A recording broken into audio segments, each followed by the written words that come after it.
السلام عليكم ورحمة الله وبركاته كسو دوادا barnaamijkeena maalmaha dunida oo si toos ah kaga imaanaya stuudiyaheena ku leenahay magaalada London barnaamijka maalmaha dunida waxaanu ku soo qaadanaa mowduucyo kala gedisan isla markaana saameyn ku leh bulshada Soomaalida hadday yihiin kuwii jooga gudihii dalka ama dibadiisaba waxaanu sidoo kale ku soo qaadanaa barnaamijyo aaminsanahay inay wacyigelin ama dhiirigelin u noqonayaan bulshada Soomaalida waxa barnaamijka toddobaadka martii noogu ah qadkana si toos ugu jirta iyadoo joogta magaalada Amsterdam ee caasimadda waddanka Netherlands Faadumo Faarax isla markaana aan in muddo raadinayno barnaamijka aynu ku wareysano iminkana ku guuleysatay ama noqotay xubin ka tirsan golaha deegaanka ee xisbiga The Green ee waddanka Netherlands Faadumo haddaan dib u raaco sanadkii 2005tii muddo iminka laga joogo 17 sano ayay ka hor noqotay xubin ka noqotay ururka Hirda waxayna sidoo kale madax ka soo noqotay ururkaas iminka iyadoo si mutadawacnimo ula shaqaysa waxay baratay cilmiga business administration ee maamulkii ganacsiga ayna ka haysato shahaadada heerka labaad ee masters Faadumo run ahaantii bahda barnaamijka farxad gaar ah noo tahay ku soo dhawo barnaamijka maalmaha dunida waa mahadsan tahay maxamed aad iyo aad waa mahadsan tahay maanta igu soo casuntay barnaamijkeena waxaan leeyahay thank you adiga mudan Faadumo Faaraxay dadku qof walba waxbuu caan ku noqdaa waxaad caan ku tahay inaad barnaamijyada Soomaalida arrimaha wacyigelinta dhiirigelinta isboortiga kaliya kuma ay ka waddanka Netherlands balse sidoo kale ilaa dhulkii hooyo aad gacan way ka geysatay ama aad ku lug lahayd iminka taa waa ka gudubtay waxaad u tartantay inaad ka mid noqotid xubnihii golaha deegaanka ee siyaasadda waddanka Netherlands oo aad ku guuleysatay oo rabno su'aalo badan inaan ka weydiino laakiin haddaan dib kugu soo noqdo adoo hooya marna culays dhankii qoyska ha noqoto dhankii bulshada Soomaalida ha noqoto diyaar ma u tahay tii qowmiyadaha kale kala gedisan ee waddanka Netherlands inaad ku darsatid waa uu ahay waxa waaye hadda maasha Allah ilmahayga horta hadwa weynaadeen marka waqti fiican ay soo haray oo ma aragtay ambitionkii aan lahaa aan ku sii gaari karo marka hore Soomaali kaliya loo shaqeynaa inkastoo mar walba aniga aan sameyn jiray diasporaha u oleyn jiray oo kaliya ma diasporaha Soomaalida laakiin diasporaha xataa oo wadamada kale haddana haddartaan waxaan helay jaanis macnaha aan ku sii wadi karo hawshii oo dhan oo wadamada dadkii kale xataa aan ku matali karo marka maasha Allah waqti hadda insha Allah u hayaa waayahay markay timaado xagga doorashooyinka aan ogahay run ahaantii su'aalo badan inaan jecelahay guushaadii iyo sida ku timid inaan kaa weydiiyo laakiin ololuhu wuxuu ka mid yahay waxyaabaha ugu adag qofka bini'aadanka uu mari karo habeena badan qofkii inuu saseexanin dad fara badan inuu la xiriiro inuu marar badan banaankii jiro qoysku uu ka maqan yahay ololaha aad gashay culays sidaa uu kugu ahaa markay timaado qaasatan ololaha siyaasadeed ma fududee ololaha horta wuxuu ahaa olole sida ma aragtay Mareykanka oo kale anaka ma nihin oo ma aragtay kambeeyada ma aragtay aad ku waaweyn oo lacagaha badan lagu bixinayo waxaas ma aha kambeeyada wadamadan laga qabto waa kambeyn ma aragtay dadka suuqyada la tagaya dadka la hadlaya xisbiga stand bundigiisa ama ujeedooyinka xisbiga loo sheegaya marka ma ahayn aad wax oo culus horta maysan ahayn waxay ahayd maalmaha shaqada adan lahayn aad qabanaysaa maadaama shaqadan ay tahay part time marka saas ma u cuslayn way fiicneed experience badan oo ay ahayd aniga xataa waayahay aan dib u soo dhaadhaco run ahaantii taariikh dheerna aad ku leedahay bulshada Soomaalida dhexdeeda aan jeclahay su'aalo badan inaan hadhowtana ku weydiiyo laakiin haddaan u soo noqdo xagga ololaha ka sokow qofku wuxuu doortaa xisbiya siyaasadeed baa jirta waad fariisatay waxaad go'aansatay xisbiga The Green inaad ka mid noqotid waxbaa ku soo jiitay maxay ahaayeen waxyaabaha ugu waaweyn ee aad ku dooratay xisbiga The Green oo ogna xisbiyo kalena inay ka jiraan waddanka Netherlands xisbigan waxyaabaha aan ku doortay horta waxa ugu muhiimsan kow xisbigan waxa waaye waxay rabaan inay wax ka bedelaan environmentiga oo aad ogtahay environmentiga inuu yahay issue aad adduunka dhan hadda ugu jira xataa haddaa fiirisi wadamada aan ka imaanay Soomaaliya oo kale ama East Africa oo kale waxaad arkaysaa in ma aragtay abaaraha ay soo noqonayaan oo ma aragtay environmental issue-gan uu aad u saameeyay marka xisbigan horta waa xisbi xooga saara environment issue-ga oo dhibaatada ma aragtay deegaanka ka imaanaysa taas horta midda ugu muhiimsan ay ahayd tan labaad xisbi waxa waaye oo dadka ma aragtay oo xataa oo color aan u fiirinayn ama religion diin ama meesha ay ka imaadeen waa xisbi ma aragtay ayagana soo dhaweynaya dadka oo aan wax ku kala soocin kala sooc u jirin marka waxyaabahaas ugu badnaa waxyaabaha aan ku dooranay waana xisbiga ajnabiga aad u soo dhaweeyay waaye marka fiirisa xisbiyada kale oo waliba marka haddana la fiiriyo xataa dadka qaxootiga soo galootiga ah oo kale ayaga xataa waloleeyaan marka annaka haddaan fiirino dadka meeshan waddanka aan joogno xisbiga noogu dhow oo aan wax ka samayn karno markaad xor u tahay diintaada markaad xor u tahay asalka meesha ka imaatay markaad xor u tahay culture-kaaga iyo wax alla waxa ahayd marka sidaas horta xisbigan igu soo jiitay waayo isasaan kusoo galay waayahan dib u laabto adigu ma ahayn qof markii ugu horreysay bulsho la shaqeeyay in badan baad bulshada la soo shaqeynaysay xubin waxaad ka noqotay ururkii hirda ururada ugu muddada dheer ee qurbaha ka dhisan Soomaalidu kadib madax baad ka noqotay bulshadii Soomaalida magac waad ku dhex leedahay dal iyo dibadba dalkii waad tagtay kuguma cusba arrimaha bulshadu taa waan ognahay laakiin markaad dhinaca kale ka eegtid waxaa isleeyahay irda badan baad garaacday meelo badan baad tagtay si cod aad u weydiisatay maxay ahayd marka waxa ugu weyn aad la kulantay dadka markaad irdaha ugu garaacdeed codka weydiisanaysay iyagu kula wadaagayeen horta waxyaabaha ugu qosolka badnaa waxay ahayd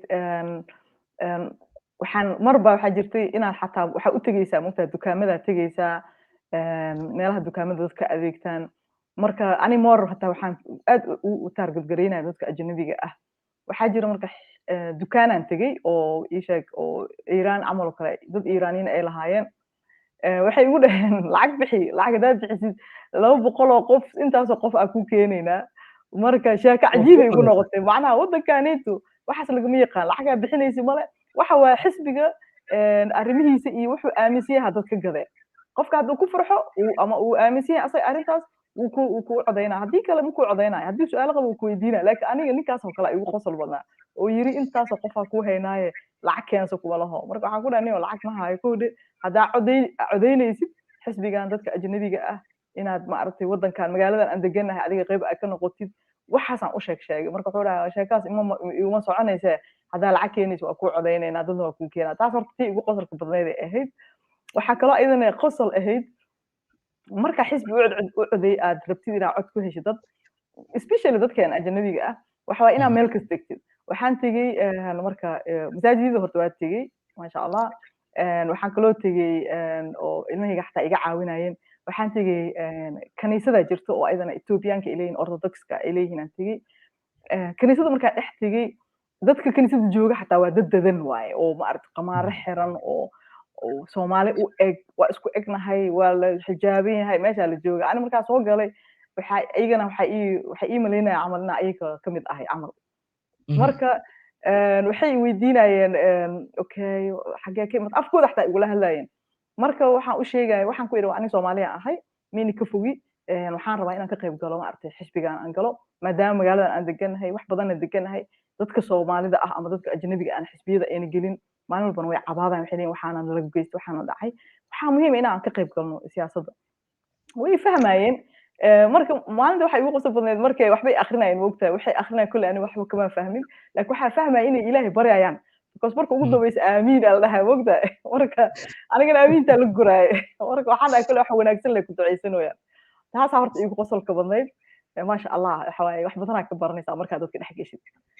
weliba wadamadan horumaray dadkii dalka jooga waxaa laga yaabaa inaysan fahmin laakiin qofku markuu tago goobaha lagu cibaadaystay dadka diimaha kale aaminsan waxay badanaa u tagaan sidaa sheegtay ma aha inay diintii qofka la aaminsan yihiin balse inay fikir ahaan soo dhaweynayaan qowmiyadaha kala gedisan iyo siyaasadaha kala duwan oo ujeedadooda ugu weyn ay ahayd sidaan filaya in maaragtay aad weydiisato codka aan dib ugu soo laabto go'aanka ah inaad ku biirto xisbiga doorashada waa noo sheegtay sababtaad u dooratay go'aanka ah inaad xisbi siyaasadeed gashid oo ah waddankaad joogtid ma wuxuu ahaa mid kugu dhashay sababtoo ah waxaad aragtay caqabadaha dadka Soomaalidu ay la kulmaan iyo qowmiyadaha kale ee ajaanibka ma wuxuu ahaa mid adiga kaa soo go'a inaad siyaasadda gashid mise wuxuu ahaa mid ay kugu dhiirigeliyeen asxaabta iyo qoyska iyo ehelka horta niyo weligay aniga waxaan ahaa qof oo siyaasadda ku jira dhinac waan ku jiray siyaasadda oo aware aan ahaa wax walba oo dhacay waan ogaa midda hawsha aan haayena oo ah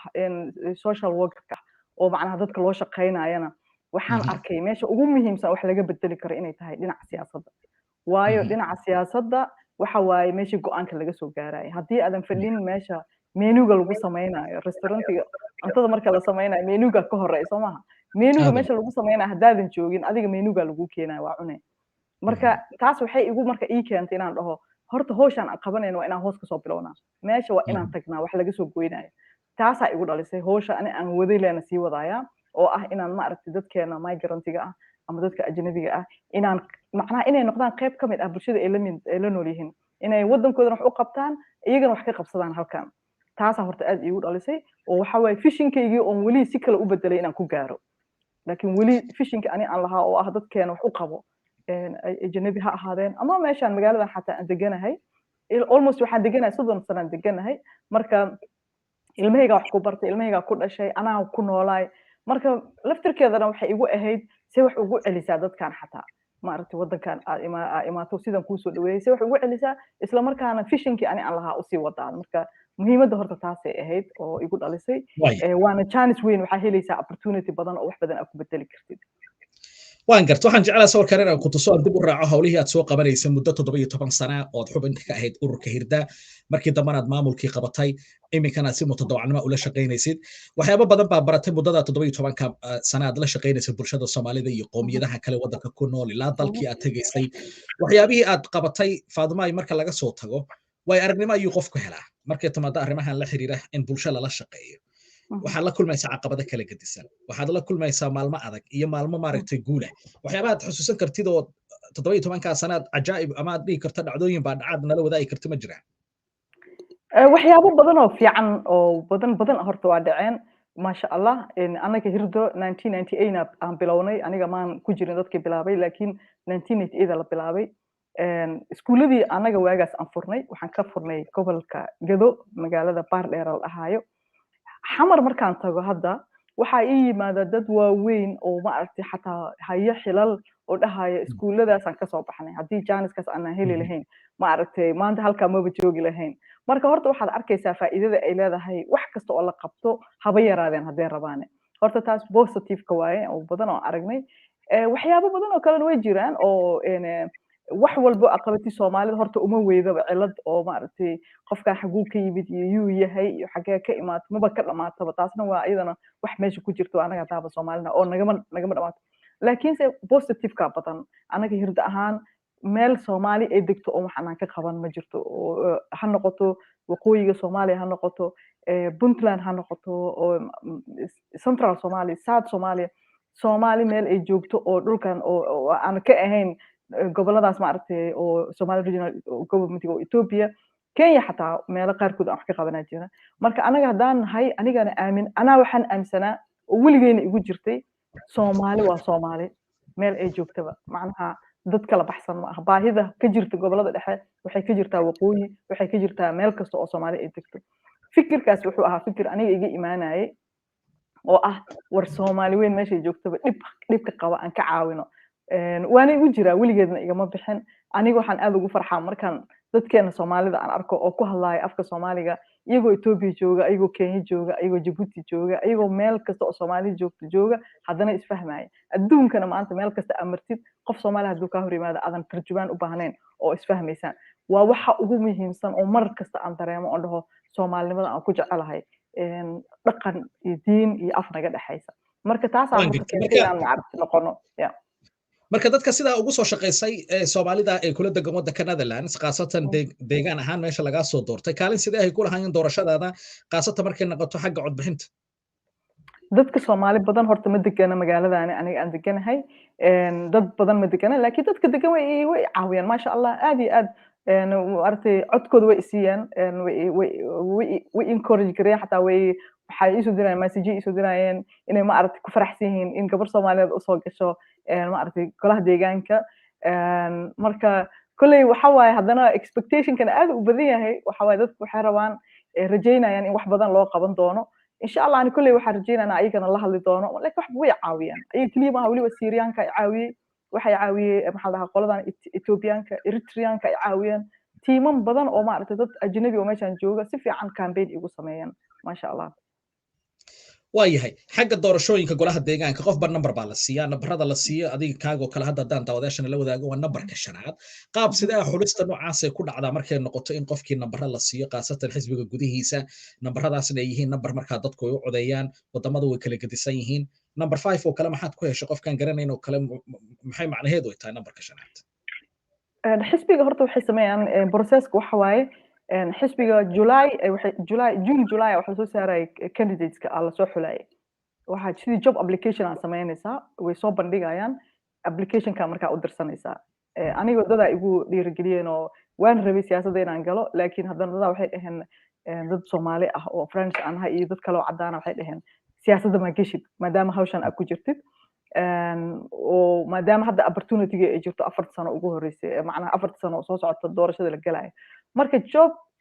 sida job application camal oo kale marka waxaad dirsanaysaa CV-gaaga warqadda oo maaragtay oo shaqada ku codsanaysid kabacdina waxaa lagula sameynaya interview koowaada lagula sameynaya haddana interview labaada lagula sameynaya iyaga marka commissionka oo sameynaya dadka soo xulaya waxay ku sameynaya marka booska adiga aad geli kartid marka booska numberka ugu horeeya horta waxaa galo qofka oo hogaaminaya xisbiga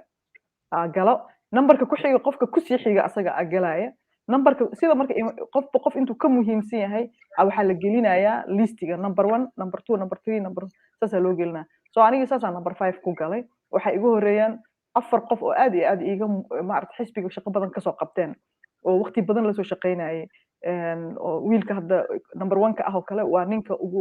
hal sano wuxuu ahaa asagaaba leaderka ahaa marka sidaasaa la isku kala hormaray anaga marka ilaa iyo 13 qof ku jirta listiga markaas shanaan ka ahaa shantaas aad ka tahay marka doorashadii kadib waxaad heshaan uma leena number kale oo ka sokeeya markii ay timid xagga codbixinta marka numberkaas lagu geliyo doorashada la galaa doorashada qof marka xisbiga u codeysid qof u sii codeynaya haddana taasaa marka ani waxaan ku helay codka ugu badnaa laba qof iga cod badnaa qofka ugu cod badnaaya ahaa oo kale marka ayaga waxay leeyihiin macnaha wayba ka yaabeen waxay ka yaabeen sidee ku hesha codkaaneyd oo tirada badan leh marka maasha allah laba qof iga cod badnaa ya waan ku hambalyaanaynaa run ahaantii aadaan ugu faraxsannahay marka codadkaaga la yaabeen way la yaabeen waxay hadda ay maalmaha dhan ay ku mashquulsan yihiin oo ka hadlaynay maxaa samaysay oo hadhowdii sanadaha soo socda aan samaynaa oo campaignkaga macnaha waxyaabaha muhiimka ah samaysa noo sheeg si aan campaignada dambe ugu darsano si aan macnaha dee ayagu waxa waaye xataa laba qof oo igu horreysaan ka cod bantay wow hambalyo kaliyan maaha waxa ku hambalyanaya daawadaasha qaarkood fariimoodan kula wadaagaya daawadahaas imika aragtid waxa la yiraahdaa Xasan waxa uu leeyahay congratulations hambalyo waxna uu ku soo raacsiiyay daawadaal dhowr ah fariimahooda inoo soo diraya meel badan caalamka joogtaan waxaad barnaamijka si toos ah uga daawanaysaan stuudiyaheena magaalada Talanda barnaamijka maalmaha dunida aad kala socotiin bogaggeena ku leenahay barta internetka qaasatan bogagga maalmaha dunida iyo waliba bogga Brit Somali TV oo daawadaashana fariimaha iyo fikradaha inoogu reebi karaan dareen sidaa ku galaya Faadima markii dadka Xasan oo kala oo dalkii gudihiisii jooga ilaa Soomaalida qurbaha joogta ay u dabaaldegayaan guushaada oo hambalyada noocaas ay ku soo qorayaan dareenkaas oo waa dareen aad u weyn dadkeena Soomaaliyeed hadda marka Facebook soo geliyo ilaa intaas adiga 130 qof 100 iyo intaas qof oo friends ama families dad aan wada aqaanaha macnaha waxay aad kugu hanweyn macnaha waxa waaye waxaad fahmaysaa magaca Soomaalida meesha la geynayo magaceena Soomaalida meel inaan geeyno magac Faadimo la dhahay ka sokow magac Soomaali aan wataa gabadhan ay tahay Soomaali waxa waaye wax muhiim ah waa representative dadka Soomaalida adduunka meel kasta hadda waa ogtahay Soomaali Mo Faarax oo kale sida loogu farxay dadka Soomaalida ay u dhahayeen Mo Faarax haysana Cabdi Nageeyo kale Bashiir Cabdi oo kale wiilal kale dadka orda aniga inkastoo sport ku jiro ogtahay dadka sportiga network-ayga ah marka waxa waaye magaca Soomaalida kor loo qaadaa marka meel fiican ka soo baxdo oo positive ah magaca Soomaalida kor loo qaadaya marka saasay dadka marka kugu hanweyn yihiin aad ugu faraxsanahay waxa waa encourage badan ay ku siinayaan waa kugu dhiirigelinaya waxay ku leeyihiin aad ugu faraxsanahay Ilaahay kuu fududeeyo waa wax badan ay macnaheedu yahay aad macnaha waa wax ay dhiirigelinayaan inaan hawshan sii wado insha Allah waana hawl bilow ah ilaa 2026 ayaa ma aragtay shaqadan sii wadaya hawl badan ay taala marka saas waxaan dhahaa war dadka ii soo duceeya Ilaahay inuu ii fududeeyo ma aragtay si wanaagsan u qabto hawshan oo ma aragtay aniga dadkayga iyo diintayda dadkayga wax ugu tari karo marka ma sha Allah waan ku faraxsanahay qof kasto ii soo hambaliyay ويا رهانتي كل ما سوى بندي كره congratulations كواس كسر دبنا عيان همبلي يقول ولا له عبد الله سيدو كرا أركتا بمكاني كلي يرادو فريمها بقى فيسبوك أنا وسوقرين توداشة congratulations أيوني كان سوقر وفر بدن توداشة إن بدنا كم يدهم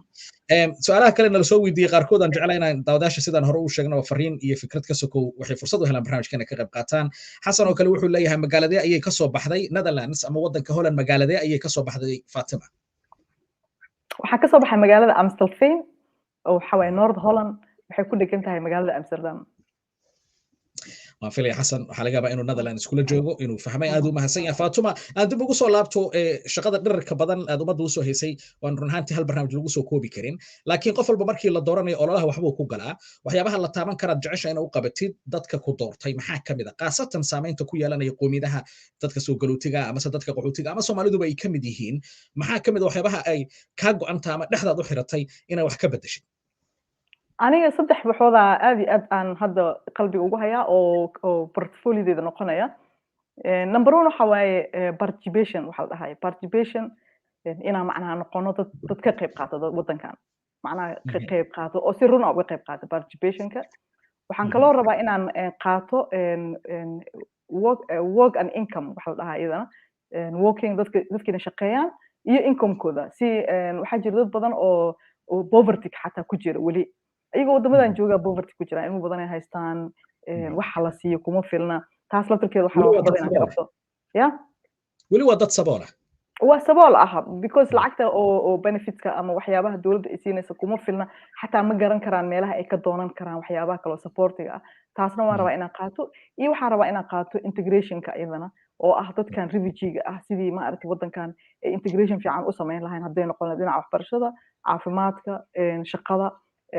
marka maadaama aniga backgroundkayga uu yahay refugee waxaan rabaa more refugee-ga iga xataa inaan dad wax u qabto insha allah marka saddexdaasaan hadda ku fekeraa insha allah inaan noqdo marka midda koowaad oo ah participation ka qayb qaadashada inay dadku ka qayb qaataan goobihii go'aanka lagu gaarayo aad adigu iminka kow ka tahay xaggii dhaqaalaha iyo weliba xaggii arrinta ugu dambaysa ah integrationka ama isdhexgalka muddada lagu doorto waa meeqa sano ma sanad ba ma 2 sano ama bilooyin ba qofka la doorto sidaadoo kale xubin golaha deegaanka intee bilood ama sano ayuu haynayaa xilka loo doortay xilkan waxa waaye 4 sano waaye 2026 ugu egyahay markaas ka bacdi doorashada kale la galaya so waxa waaye 4 sano haysataa 6 bilood ugu horeysa hadda 6 bilood ugu horeysa oo laga bilaabo hadda bishan ilaa iyo June laga gaarayo waxaan ku jiraa tababar oo lagu tababarayo sidaad ma aragtay motionada u samaysan lahayd sidaad uga qayb qaadan lahayd shirarka waxa lagu siinaa 6 bilood oo tababara lagu siinaya ka bacdi September markay noo furanto baarlamaanka uu furmo markaas shaqadaada rasmiga ah markaas ay bilaabanaysaa waan gartay Soomaalida markay timaado qaasatan waxyaabaha quseeya oo waliba qaasatan xaggii saboolnimada qodobka labaad ku ah in qofkii isagoo shaqeynaya ama ceyr qaata haddana laakiin qurbihii jooga dadkii wadanka jooga waxay isleeyihiin qofkaas Netherland buu degan yahay waa u kala shidan tahay maaragtay bangigiisu u buuxaa laakiin dadka ku daawanaya qaarkood ma la oran karaa qurbaha laftirkooda dadkii iyagoo jooga Soomaaliduna ay kamid tahay bilkii haba diraan laakiin iyaga laftirkooda waxa muddo ilmahoodii caanaha inay ku adkeynayaan noloshoodii kale inay ka soo jarayaan dadka aan fahamsaneen taas war gud ma ka siin kartaa waxa ka wadaa poverty-ga oo ka jirta Europe si fiican saboolnimada saboolnimada ka jirta Europe waa jirtaa waayo macnaha lacagta la qaato oo yar oo macnaha oo benefitska sida badan oo benefit ku noolaa jira ilmo badan haystaan marka benefitkii yaraayo la qaadanayay ilmihiina waa tiro badan yihiin gurihiina waa yar yihiin waxaa jira meelo badan marka anaga hadda xisbigeenoo kale waxaan hadda ololeynaynay wax la dhahayo basis income oo la dhahayo basic income ku xarnaa haddii nala ka ogolaado hadda baarlamaanka weyn oo nationalka harma inaan u gudbino in macnaha family kasta uu helo lacag joogto ah oo waxba ku xirnayn oo basic xataa even hadduu qofka shaqeeyo lacagtaas uu qaadanayo oo qof walbana uu qaadanayo taas waxaan rabaa inaan poverty-ga aan ku yareyno oo ka jirta wadamadan dad badan oo Soomaaliya iga daawanaya waxaa laga yaabaa inay dhahaan wadamadan aad joogtaan ma poverty ka jirta laakiin wadankii poverty waa ka jira because macnaha alaabtii hadday qaali tahay waa ogtahay hadda adduunka dhan qaali soo u noqday wixii aqaadanaysana ayna badnayn waxaa laga yaabaa inaa nolol ku jirtid ciriir iska ah xataa cuntada xataa ay tahay wax yar yar ma aragtay marka anaga ururka hadda xisbigeena waxaan ku mashquulsanahay sidaan u samayn lahayn horta dadkaas basic income inay helaan hadda xisbiga gudihiisa waana la ka aqbalay motionkaas waana la ka qaatay motionka waxaa rabaa inaan u gudbino national level haddii national level la aqbalo wadanka dhan lagu maaragtay laga qaadanaya in basic income-ka la apply gareeyo marka poverty halkan waa ka jirtaa ilmahayna badan oo halkan lagu haayo iyo reer faamilada shaqo aan haysan ama jiran aan shaqayn karin lacagaha ay qaadanaya waa lacag yar haddana anaga Soomaalida waa noogu sii daran tahay iyo dadkeena ajnabiga ah wadankeena la kasii sugaya remittance inaan lacag jarna aan sii sugayso oo maaragtay lacagta yarada haddana wax laga sii diraya marka anaga aniga waxaan rabaa inaan ka shaqeeyo arrintaas sidii wax looga qaban lahaa waana wax la xiriira wixii aan ka shaqaynayay even Soomaaliya xataa aniga hirdo kale fishinkeena wuxuu ahaa poverty alleviation oo ahaa still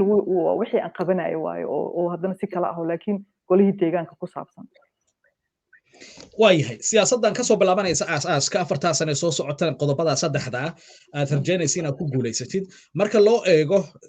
siyaasiyiinta badanaa ballamaha ay sameeyaan waxna waa hirgalaan oo siyaasadda dunidaba ku aasaasan waxna maya hirgelin laakiin qodobka aad isleedahay qodobkaas waa iga go'anta afartan sano inaad dhexda u xirto saddexdooda marka laga soo tago waa qodobkeed qodobada saddexdaha sheegtay aniga more participationka ah in dadku ka qayb galaan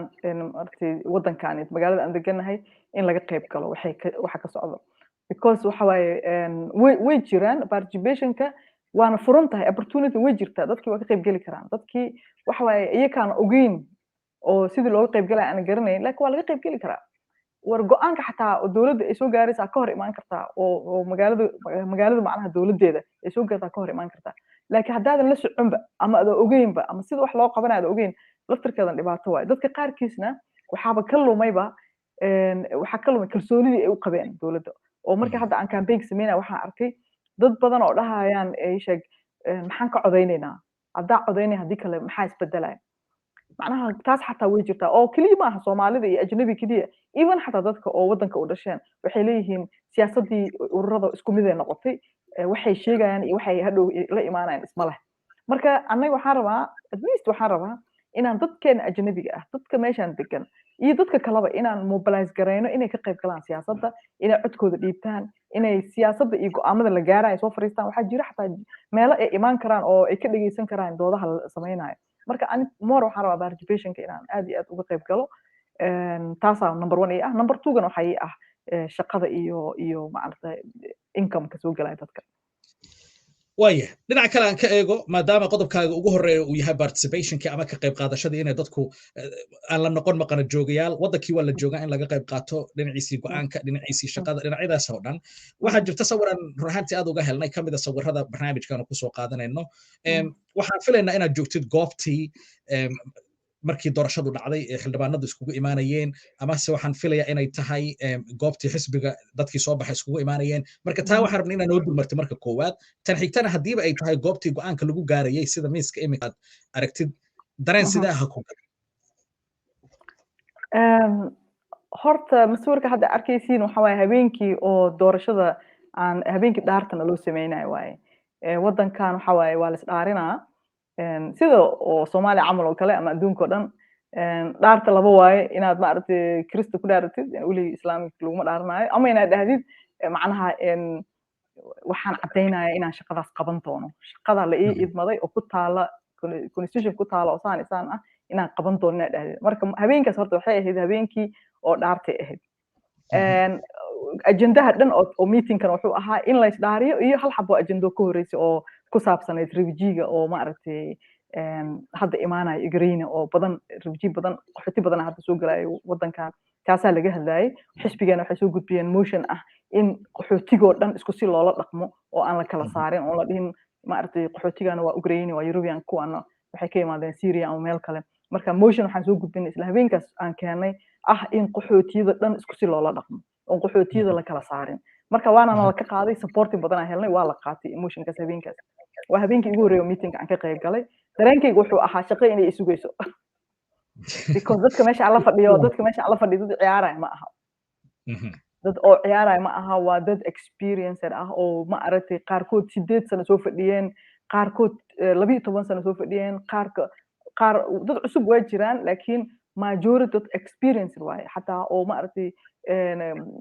aad ugu siyaasaddan ugu soo jiray marka aniga marka habeenkii meesha markaan fadhiyey waxaa macnaha aan ogaaday waxaan aad iyo aad iskaga dhaciyay faadmo shaqa ku sugayso ciyaar ma aha meeshaanayto ma arkinoo dadka ku doorteen fadhi ma yaal ha meeshaanayto dadka ku doorteen oo meeshaan ku keeneen waa inaad ma aragtay aadan ku samayn waa inaad dadkaas ma aragtay tustaa wixii lagu doortay inaad wax u qabanaysid so shaqo badan exactly yeah waaya isla habeenka waxaa gasha sawir bahda barnaamijka u bixisa wayna kaa haddaba wayna kaa sawirkaanaan jecelna inaan kula wadaago waxaad taagan tahay goobtii waxaan filayaa xilligaa dhaaratay kadib inay tahay waxaan filayaa kursigaas inuu yahay kursigaa fadhi doonta 4 sano ee soo socota ama goobtu ay tahay goobtii shaqada marka sawirkaa waxaynu u bixina wayna kaa haddaba wayna kaa waa mahadsantiin waa run markaas meesha aan taagnaa oo aan fikirayo laftirkeeda waay aan ka fikirayo faadmo shaqaa ku taalo shaqada ku taalana marka waxaa waaye meeshaa istaagay waxaan dhahay shaqadaasna 4 years insha Allah waa ka bixi doonaa focus inaan sameeyo waaye aan impactina sameeyo meeshaasiito maaragtay wax kasoo dhalaaliya waxay rabtaba ha ahaatee marka full kraft ay dhahaan Nederlandka full energy aan ku taagnaa meesha like meeshaana taaganahay shaqadaasna waa qabanaya iyo kalsooni buuxda iyo kalsooni buuxda like meesha maba imaan lahaynba haddaan kalsooni haysan moogtahay meesha horta meelba inaad imaatid waa inaad dhiirin tahay oo inaadan baqin wax laga baqa male qof kasta oo meeshaas taagan cilmiga abartana wuu bartay adigana maaragtay inaad maaragtay 9 biloodna calool kusoo jiray wax uu ku dheer yahay male waxa la is dheer yahay awoodda ah inaad kalsooni isku kalsoonaatid ta kale waxay ahayd aniga ujeedadayda meeshaan aan u galo ugu weyn waxa waaye dhalinyarada Soomaaliyeed next generation inay arkaan meesha la gaari karo waa inaan role model isticmaalno inay kugu daydaan inay dhahaan okay ma gaartay adiga meeshaas ha anigana waan gaari karaa waayahay hal iyo labaan fariinta siinaya ayraade fariimahooda daawadahan aad iyo aad buu qoslaya waxay ku qoslayaan sawirkii ahaa wayna ka hadaba wayna ka daawadaha kale wuxuu leeyahay aad buu inay salaamay burka wuxuu leeyahay Maxamed Saciid aad baan inay salaamay saaxiib adig iyo gabadheena qaaliga ah waxaan leenahay guul ayuu leeyahay daawadahaas daawadaal fara badan fariimo noo soo qoraya hambalyada run ahaantii aan halkan lagu soo koobi karin qaybihii dambe barnaamijkan ku sii siqaya waxaan jeclaynaa wax ka ogaado xagga doorashada golaha deegaanka ama magaalada joogta ha noqotee dad kale oo Soomaaliya iyaguna la doortay oo soo baxay miyay jiraan haddayse jiraan se meeqa dumara meeqa raga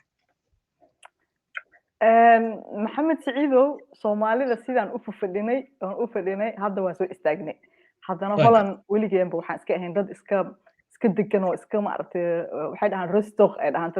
tartiib u soo caldaha moogtahay tartiib marka laakiin markaan waxaan ku soo galnay ilaa iyo 10 qof aan ku soo galnay 10 magaalaan ka soo kala galnay oo qaarna ay ka soo galeen oo Soomaali ah qaarna ay ka soo galeen xisbiga shaqaalaha qaar ay ka soo galeen xisbigan hadda aniga aan ka soo baxay oo green leftiga la dhahayo qaar kale maaragtay xisbi kale oo D66 la dhahayo ka soo baxeen waxa waaye 10 aan mareynaa aniga inta aan garanayo hadda waa almost 6 qof aan garanaa marka waa badan rag iyo dumarkii aa badan inta garanaysa gabdhaha xoogaa qurbaha markii limid waa nagaga firfircooniin meelaha gabdhaha badan 4 gabar iyo waxa waaye 2 wiil waaye marka gabdhaha badan 2 gabdhood oo xisbiga shaqaalaha ah gabar ayadana lefti inay tahay u maleynaya inay tahay green leftiga iyo wiil asagana green leftiga ah iyo aniga wiil kale asagana oo iimaan ikar u dhalay asagana oo macnaha waa taqaan iimaan ikar oo waxa waaye gobolka banaadir wiilkiisa asagana wuxuu ka soo baxay The Hague xisbi oo muslim ah oo Denkel ahay oo asagana wuxuu ka yahay asagaba hogaamiye ka ahaa I think asagana inuu soo baxay so marka inta aan garanayo waa 6 laakiin 10 aan rajeynaya liigu dhahay 10 qof waay ما شاء الله markaan aad u soo kacnay markaan hal marba waxaan ku xamanaa qolooyinka Holland caanay cabaan maxaa la yiraahdaa caanaha jecladan nidaam ma garanaya caanaha aad ugu caantiin marka hal mar aad caanihii dhigateen oo waxaad tiraadeen go'aankii meesha lagu gaaray aan ka mid noqono marka waa soo kacnay laakiin kulligood waa young generation waay waa dad yar yar ugu oo yariin aniga dadka qofka ugu weyn ah so dad yar yar waay oo waa second generation Somalis aan ku soo qabta hal su'aal iyadoo aan ogahay qaybida barnaamijka basra waxay leedahay Ingiriis bay ku soo qortay maxaa laga qaban karaa health insurance ga think arrimaha caafimaadka wadanka Holland waa expensive bay leedahay qaali buu leeyahay arrimaha caafimaadka oo kale saameyn ma ku leedihiin markay timaado xagga doodaha iyo waliba markay timaado go'aanada la xiriira arrimaha caafimaadka oo basraan filay af Ingiriis ku soo qortay ama Holland bay joogtaan way ka soo gurtaan laga yaabaa arrimaha caafimaadka aad iga garanaya waxay ku xiran tahay portfolio qofka haysta ay ku xiran tahay annaka wadankeena horta caafimaadka insurance-ga dawladda haddii qofka income-kiisa yar yahay dawladda qeyb ay bixisaa insurance-ga qofka haddii lacagtiisa ay yar tahay dawladda waxay ku siinaysaa 100 euro oo maaragtay oo lagu kabaayo qofka premigiisa lagu kabaayo laakiinse waxyaabaha kale oo jiro oo waxyaabo badan oo kale oo jira oo caafimaad jiri kara portfolio qofkay ku xiran tahay ani portfolio ma aha insurance-ga iyo caafimaadka more aniga waa integration participation iyo work and income-ka marka so waa ka xumaa jawaab saas aad u badan ma siin kari laakiin insha Allah waxa waaye more waxay ka raadin kartaa website-yada iyo information halkaas ka heli kartaa laakiin xisbigeena more annaka waxa waaye wuxuu aad uga hadlaa arrimahanito refugee-ga waliba hadda cusub oo imaanayo Ukraine oo kale iyo refugee-yada kale oo ka imaanayaan Syria iyo maaragtay meelahaas kale ka imaanayaan marka arrinta caafimaadka portfolio ma aha laakiin waxaan ogahay in dawladda Netherlands ay bixiso supporting ah qofka markuu incomekiisa yar yahay in premiga laga kabaa taas waan ogahay waayahay xamdi af ingiriis baa idina kusoo qortay congratulations ay leedahay hambalyo for winning ama sisada ugu guulaysatay keep going qof walba wuxuu ku hayaa hore u soco thank you qaybihii dambaan jecelahay inaan u soo laabto taariikhdaada laguma soo koobi kara shaqooyinkaad qabatay barnaamijkan laakiin hal iyo laba haddaan isku daba qabto waxaad qabatay barnaamijyo dhowr oo dalkii la xiriira ilaa waayo aad run ahaantii noo dulmari doontid markay noqoto gabdhaha isboortiga in laga qayb geliyo ama ay bulshada qayb ka noqdaan waxaa barnaamijyo kale ku qabateen gudaha waddanka Netherlands ciyaaraha oo caan aad ku tihiin oo in muddaad qabanayseen dhalinyarada Soomaalidu qabanayseen oo iminkaad ka mid tahay dadka barnaamijka daawanayay waxaa sidoo kale qabateen barnaamijyo dhowra oo hirday qabato dalkii gudihiisii dabadiisiiba faadima ay halkan laguma soo koobi kara laakiin sidee iskugu wadi doontaa dadka qaar baa wadnaha farta ku haya waxaa laga yaabaa inay isiraadaan ama ayna ilowdaan maya horta wax walba priority leeyihiin laakiin shaqada hadda aan qabtay oo maaragtay oo shaqadaanayto oo counselorka ah waa shaqo oo maaragtay ku fududeynaysa hooshii hore xataa inaa maaragtay sii wadi kartid ama xataa caawin kartid dadka wada marka ma aha shaqadii oo Soomaaliya aan u hayay ama ololaha Soomaaliya mar walba waxaan ku jiri Soomaali inaan on spot aan ka dhigno siyaasadda Soomaaliya meeshay marayso wadanka macnaha waxaan ahayn wadankaanito dadka oo informationka laga qaato markii laga hadlayo arrinta Soomaaliya ma aha inaan ka tagayo wali waa ku jiraa laakiin dhinac kale aan kaga jiraya oo ah dhinac maybe ka muhiimsan kii hore oo ajanis opportunity ay badan tahay oo ajanis helaysi government-gii inaad ku dhex jirtid maaragtay aad influence aad samayn kartid so arrinta Soomaaliya horta waligay taas ma ka tagay because waxa waaye meesha ka imaatay wadnahaaga meeshuu yaalo waaye taas waa sii wadaa arrinta sportiga oo kale ayadana oo maaragtay Amsterdam futsal tournament oo asagana aad iyo aad loogu yaqaan especially dhalinyarada Europe oo dhan ay yaqaanaan ayadana waa wadaynaa oo maaragtay ma aha ma joojinayna sanadkii 2 jeer aan sameynaa sanadkan hadda insha Allah oo sanadkan 2022 waxaan sameynaynaa 18-19 oo December waa tournamentiga inaan qabanayna July-na waxaa laga yaabaa kiisa marka inaan qabano so hawsheena anaka waa sii wadaynaa laakiin aniga hawsha ma wadahay more kor aan kala soconayo dhalinyaro badan ay jirto oo hadda nala shaqeyso oo hawsha wadaysa aniga waxaan ahay maaragtay expert oo markii loo baahdo waxyaabo qaarkood inaan ka caawiyo laakiin ay ka wadayaan marka hawsha waa wadaynaa laakiin meesha hadda ugu jirana meel fiican waaye aad iyo aad u mahadsan tahay gabagabadii gunaanadkii su-aasha ugu dambaysa badanaa waxaynu weydiinaa martida barnaamijka caqabadaha aad la kulantay iyo ololahaad gashay iyo dhiiranaanta iyo xoogaa yaro indha adeego Soomaaliya waa loo baahan yahay markay timaado in dadkii kale wax lala qaybsado gabadha caaw daawanaysa barnaamijkan ama maantaba daawanaysa meel walba dunida ka joogto qaasatan kuwa qurbaha jooga waddanka Netherlands hab kula sii joogaan qaarkood ee doonaya inay siyaasadda waddanka ku biiraan maxaa talo iyo tusaalaad siin lahayd oo aad dhihi lahayd halkaa ka bilow ama halkaaba arrintu jirtaa ay ka xaji ko horta marka arrintii siyaasadda inaad geshid waa inaad experience-iga soo samaysid waaye from start hoos kasoo bilowdid volunteer kasoo bilowdid inaad volunteer garaysid xisbiyada u volunteer garaysid oo campaignada la samaysid meetinada ka qayb qaadatid waxaa jira annaga wax la dhaho burkhar participation ama maaragtay dadka oo civilianka ah participation ay samayn karaan waxay sameeyaan way kula shaqaynayaan howlaha ay la qabanayaan xisbigay baranayaan marka qofka hadduu rabo inuu noqdo soo galo waa inuu horta xisbiga barto xisbiga dhex galo xisbiga la shaqeeyo waaye midda kale commissionada inaad ka qayb gasho qofka waa inuu active noqdaa waxaa laisku dooranaa candidacy-ga oo hadda markay candidate iga dhigahayeen oo kale waxaa muhiim ah qofkan inuu haysto track record oo lagu qaadan karo oo la fahmi karo qofkan muxuu soo sameeyey wuxuu kasoo qayb galay ma leeyahay experience oo hadhowdi wax uu ku qaban karo marka dhalinyarada yaryar oo kale waxaan kula talin lahaa meel la iskaga boodaya ma aha meeshan macnaha ama dhahabo 4.5 ma aha like 4.5 ma lagugu soo xulaayo meesha waxaa lagugu soo xulayaa experience-gaaga iyo waxaa soo baratay iyo waxaa soo qabatay lagugu soo xulaa cid ku geynaysa iyo oday ku fariisanaya midna ma jiro marka ko shaqadan waa inaad soo bilowdid waaye waa inaad experience-ga soo dhistid oo CV-gaaga aad kasoo shaqaysid waaye marka CV-gaaga si fiican ugu soo shaqee xisbiyada barta waxay yihiin barta shaqada macnaha midda ugu muhiimsan waxay tahay kalsooni aan lagaa rabaa inaad isku kalsoonaataa lagaa rabaa mar haddaa isku kalsoon tahay waxaa og tahay inaad wax qaban kartid inaad meesha qof uu tegey oo bani aadana inaad tegi kartid taasna waa loo baahan yahay oo gabdhahan waxaan dhihi lahaa yaan laisdhiganin yaan dhihin hooyaan ahay caruuraan la joogaa intaan saana ahay ma aragti waxaa loo baahan yahay xoogaa encouragement-iga inta adeeg ma arkin waa dhaxal galaa ma maqlino taas waa Soomaali aan ahay inta adeeg waa dhaxal galaa marka taas aan ku socono waayahay waxaanu soo gaarnay gabagabadii iyo ganaanadkii barnaamijkeena maalmaha dunida oo toddobaadkan martay noogu ahayd Fatima Faarax oo qadka si toos ugu jirtay iyadoo joogta magaalada Amsterdam ee xarunta waddanka Netherlands waxayna xubin ka noqotay ururka hirida sanadkii 2005 muddo iminka laga joogo 17 sano kadibna maamulka ay qabatay iminkana si mutadaacunimo ula shaqaysa kadib markay ku guuleysatay inay ka mid noqoto xubnaha golaha deegaanka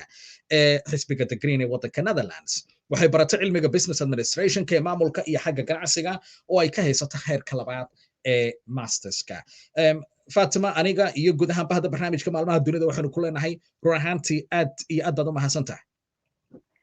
adiga mudan maxamed inaa isiisa opportunity-gan aan kula hadlo dadka Soomaaliyeed iyo idinkaba waxaan idin rajaynayaa khayr iyo inaa ma aragtay guul ka gaartaan barnaamijyadan awadaan aad u muhiimsan tihiin barnaamijyada fiican weeyana waa inaa sii wadaan insha Allah aad baad u mahadsantahay waxaanu soo gaarnay gabagabadii iyo barnaamijkii barnaamijka waxaanay la socodsiinaya anigoo maxamed saciid saxaafi guud ahaan bahda barnaamijka maalmaha dunida oo idinkaga tagay meel baad caalamka joogtaan sidaas iyo nabadgelyo